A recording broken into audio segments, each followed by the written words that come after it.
Jennifer Williams has never hesitated to defend her husband, Christian Gold. On social media, his Instagram paints the picture of a polished, high-flying financial investor. Yet ironically, it's not his claimed success that's drawn the most attention, it's the shadow of his alleged criminal history that keeps putting his name in headlines. When Evelyn Lozada publicly alleged that Jennifer's husband was still scamming people out of money, Jennifer quickly pushed back. At the time, she stood firm. But now, the situation has taken a dramatic turn. Reports indicate that Christian Gold has been slapped with a $367,000 fraud judgment, and Jennifer has been visibly emotional as the news unfolds. And let's be honest, this storyline feels painfully familiar. Years ago, Jennifer openly shared her experience of being deceived by someone she loved. She spoke candidly about betrayal, warning women to recognize red flags, protect their finances, and think carefully before trusting with both heart and wallet. That cautionary tale was supposed to be a lesson learned. Fast forward to the present, and Jennifer is now married to Christian Gold, a man allegedly named in a civil RICO case. According to court records, a $367,000 default judgment was issued after he reportedly failed to respond to the lawsuit. This isn't rumor mill chatter or reality TV drama. These are official filings, legal documents, and court rulings, the kind of evidence that doesn't rely on speculation. What makes the situation more unsettling is that Jennifer herself has acknowledged surviving a scam in the past. Now, her husband's name appears in court paperwork alongside phrases like default judgment and financial harm.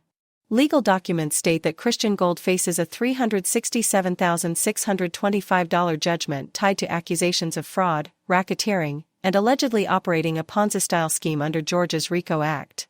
As messy as it sounds, this unfolding chapter has all the ingredients of a public spectacle. And when the legal dust finally settles, Jennifer could find herself absorbing the fallout, not because she's legally at fault, but because relationships have a way of becoming financially entangled when the law steps in. This all circles back to the earlier clash between Jennifer and Evelyn Lozada. Months ago, Jennifer criticized Evelyn for bringing up her husband's past. Evelyn, however, doubled down, reiterating that Christian is a convicted felon and claiming he was still scamming people. Her concern appeared rooted in Jennifer's own past confession about being blindsided by a former partner.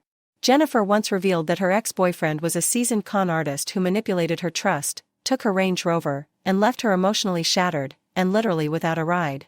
So when she went public in 2023 with a new relationship, especially with a significantly younger man like Christian Gold, her castmates couldn't help but question whether history was quietly repeating itself.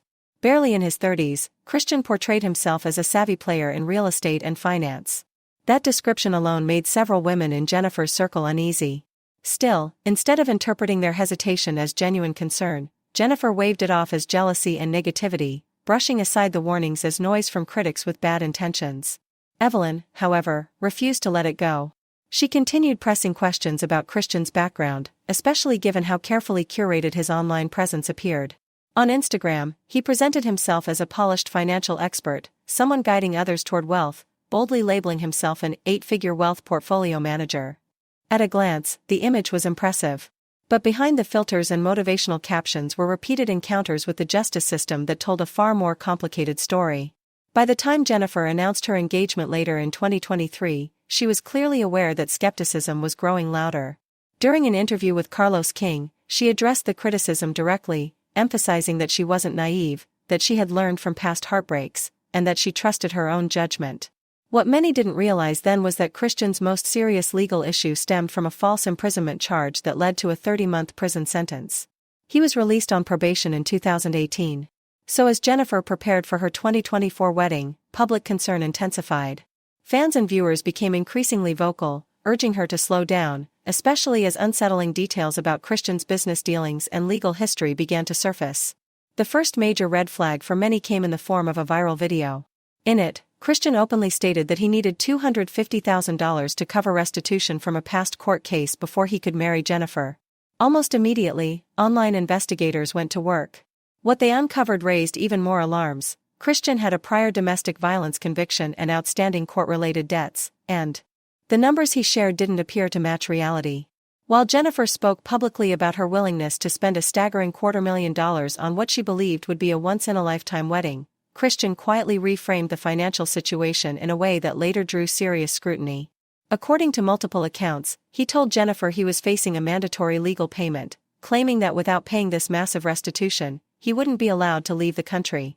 He presented the situation as urgent and unavoidable, positioning himself as trapped by circumstances beyond his control. Jennifer, already emotionally invested and publicly committed, seemed to accept the explanation without immediately questioning the figures. At the time, the story aligned with the persona Christian had built, a man with a complicated past, but one supposedly managing serious financial obligations and moving forward responsibly. That narrative began to collapse when Texas attorney and reality TV personality Simone Redwine decided to investigate. Known for combining legal analysis with cultural commentary on her podcast Girl, Is That Legal?, Simone didn't rely on social media chatter. She did what lawyers do, checked court records, traced the money, and tested whether the claims stood up to facts. What she found was deeply unsettling. According to verified court documents, Christian's restitution was nowhere near $250,000. The actual amount owed was just $12,500. That revelation changed everything. A gap of $212,500 isn't a simple misunderstanding, it's a massive discrepancy that pointed to serious misrepresentation.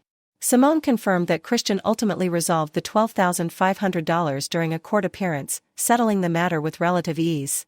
The simplicity of that resolution raised unavoidable questions. If the obligation was so minor, why present it as a financial catastrophe? Why suggest that international travel hinged on a $250,000 payment when the real figure was less than the price of a used car? At that point, the image Christian had carefully constructed began to crack, and the story shifted from misunderstanding to something far more troubling. As Simone laid out her findings on the podcast, the mood among listeners shifted almost instantly. What had once sounded like a complicated legal mishap now felt far more calculated. Sympathy gave way to suspicion.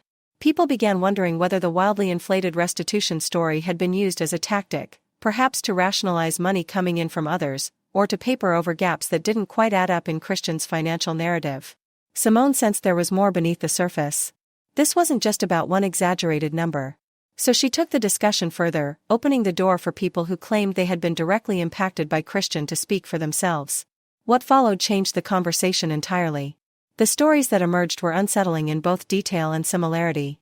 Most of the individuals who came forward were women, though they came from very different walks of life. Some were approaching retirement, others were younger professionals trying to secure their financial footing. Despite their differences, their experiences echoed one another almost word for word. Each woman described meeting Christian at a moment when finances felt especially important, when they were thinking about stability, long-term security, and the future they were trying to build. Christian presented himself as a driven, knowledgeable investor, confident, articulate, and fluent in the language of money. He spoke easily about growth, strategy, and opportunity, projecting the image of someone who not only understood finance, but knew how to make it work for others. What truly drew many of them in, however, wasn't just what he said, it was how he said it. They described him as calm, reassuring, and approachable. He had a way of breaking down complex financial ideas without talking down to them, which made his guidance feel accessible and safe. For women who felt intimidated by financial planning or overwhelmed by managing large sums, especially retirement funds, that confidence was deeply persuasive. Some admitted they had never trusted anyone with their money outside of formal institutions, but Christian made them feel comfortable taking that risk. He painted clear, hopeful visions of passive income, steady growth, and financial freedom, convincing them their futures were in capable hands. The most heartbreaking detail was where the money came from. Several women revealed that what they invested wasn't extra cash, it was their retirement savings. In some cases, it represented decades of work, discipline, and sacrifice. They believed they were making a prudent decision, one that would safeguard their later years. Instead, they found themselves in situations where clarity was missing, timelines kept shifting, and promises went unfulfilled. As the women shared their experiences, patterns became impossible to ignore. There was always a sense of urgency, investments framed as limited-time opportunities that required swift action. Christian often discouraged delays, subtly steering them away from seeking outside advice. Some recalled feeling gently pressured, not through threats, but through carefully chosen words that emphasized what they might lose if they hesitated. Others said their questions about paperwork or returns were met with smooth reassurances rather than concrete answers. Simone gave these women space to tell their stories uninterrupted, and the emotional weight was unmistakable. Some spoke with embarrassment, admitting they felt foolish for trusting someone they now questioned deeply. Others expressed anger, at Christian, but also at themselves for overlooking warning signs.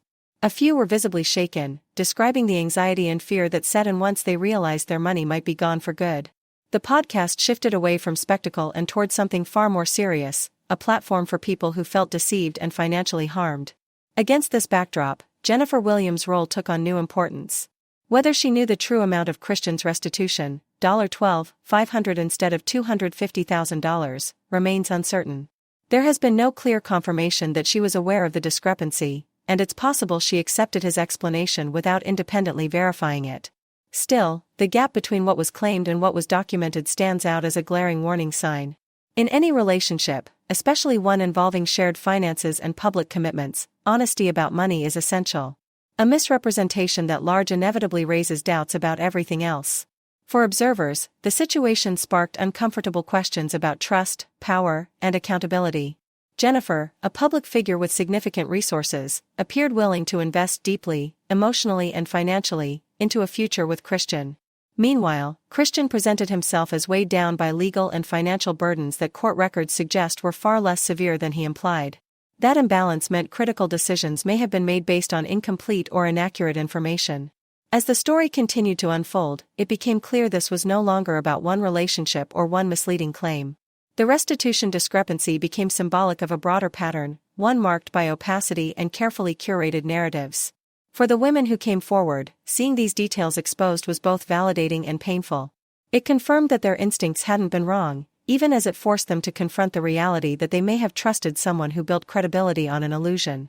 In the end, no matter how much Jennifer knew, or didn't know, the situation stands as a powerful warning. It underscores how easily confidence can be confused with credibility, and how dangerous it can be to accept bold claims at face value, especially when serious money is involved. That $212,500 gap may have started as a technical detail buried in legal paperwork, but it eventually became symbolic of everything that didn't sit right about Christian's narrative.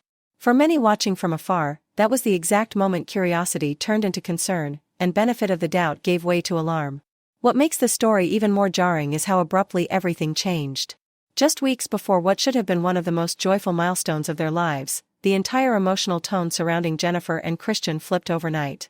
Their September 2024 wedding in Paris had been shaping up to look like a dream, luxurious, romantic, and highly anticipated. Planning updates, travel chatter, and glimpses of wedding preparations painted the picture of a couple riding high on love and excitement. Fans followed along as if witnessing a modern fairy tale unfold in real time. Then reality crashed the party. Christian violated the terms of his probation and was arrested, instantly turning countdown clocks into crisis management. The way it happened only added to the shock. In the glow of pre-wedding bliss, the couple had been openly sharing photos from trips to Italy and Switzerland, romantic escapes meant to celebrate their engagement. To them, it probably felt harmless. To authorities, it was evidence. Those carefully curated travel posts flagged an international travel violation, and in a twist emblematic of the digital age, social media became the very thing that triggered Christian's arrest. The celebratory bubble popped immediately. Christian was sentenced to 15 days in jail, sending shockwaves through their inner circle. For Jennifer, the timing was brutal. Wedding plans were already finalized, dress fitted, invitations sent, venues secured. Instead of last-minute details and champagne toasts, she was suddenly navigating courtrooms, visiting hours, and the sobering reality that love doesn't override legal consequences. Still, Jennifer didn't retreat. She stood firmly by Christian's side, visiting him, defending him, and publicly maintaining her loyalty as criticism intensified.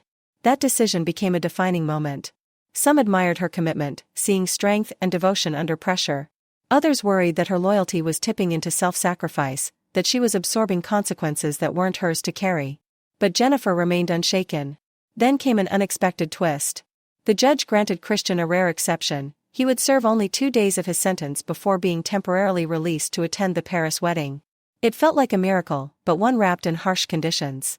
After the ceremony, Christian would have to return to jail to complete the remainder of his sentence. That condition changed everything. The wedding went forward, but it was no longer just a celebration. It carried urgency, emotional weight, and the looming knowledge that their first days as husband and wife would be interrupted by incarceration. Guests smiled, glasses clinked, vows were exchanged, but the tension was impossible to miss. Paris, the city of love, became the setting not just for romance, but for unresolved consequences.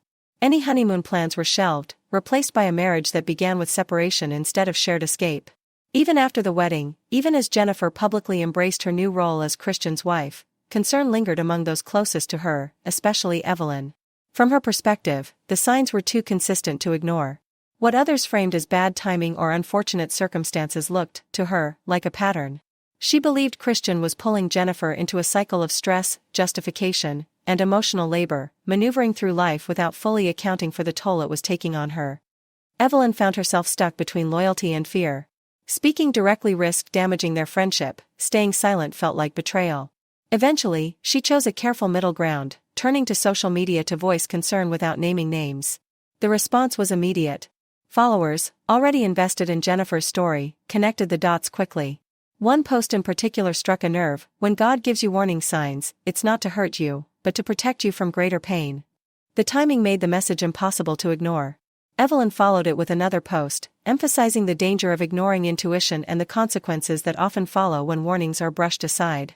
To many, it felt like someone watching a storm approach and desperately trying to get others to seek shelter. The tone wasn't cruel or attention-seeking, it felt heavy, almost burdened, like concern weighed down by foresight. From the outside, it seemed as though Evelyn could see what was coming before it arrived. She watched Jennifer defend Christian, reframe setbacks as tests of love, and rationalize instability as temporary hardship.